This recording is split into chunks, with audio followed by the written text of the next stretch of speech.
La Leon Cupra est la compacte sportive de Seat, concurrente des 308 GTI, Mégane RS et autres Civic Type R. À l'approche de sa fin de vie, Seat en a sorti une série limitée, la Cupra R, qui sera éditée à 799 exemplaires, dont 40 pour la France, qui a été peaufinée sur plusieurs points par rapport à la Cupra. D'abord, le moteur passe à 310 chevaux, mais uniquement avec les boîtes manuelles qui ne seront pas disponibles en France. Pour la France, ce sera 300 chevaux avec la boîte DSG. En revanche, toutes les Cupra R reçoivent des modifications de châssis, dont des voies élargies, un carrossage négatif accentué et des suspensions plus fermes. Le but est bien sûr de gagner en efficacité. Extérieurement, cette Cupra R se reconnaît grâce à plusieurs détails couleur cuivre et aussi à du vrai carbone à certains endroits. À l'intérieur, on retrouve la couleur cuivre sur quelques détails, comme des surpiqûres, et une inscription indique dans quel exemplaire de la série limitée vous roulez. Le volant Alcantara est agréable et les sièges offrent un bon maintien latéral.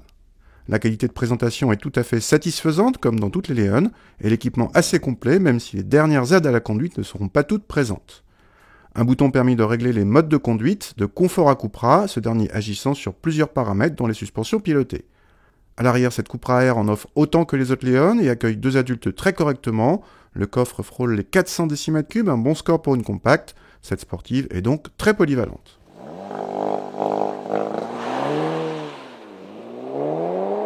Dans cette Cupra R, on retrouve le moteur de la Cupra tout court, donc 300 chevaux, ici avec boîte DSG.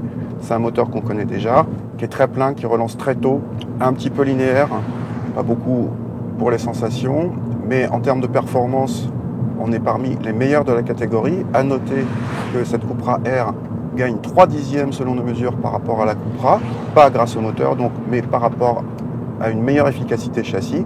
Et justement, la différence par rapport à la Cupra, elle vient de là. Il y a plus de train avant, il est étonnamment mordant. Sur notre essai sur le sec à Montlhéry, on est vraiment passé très très vite en courbe. Le tout sans perdre en polyvalence, c'est un petit peu plus ferme, mais on garde une voiture qui est quand même assez confortable, praticable au quotidien.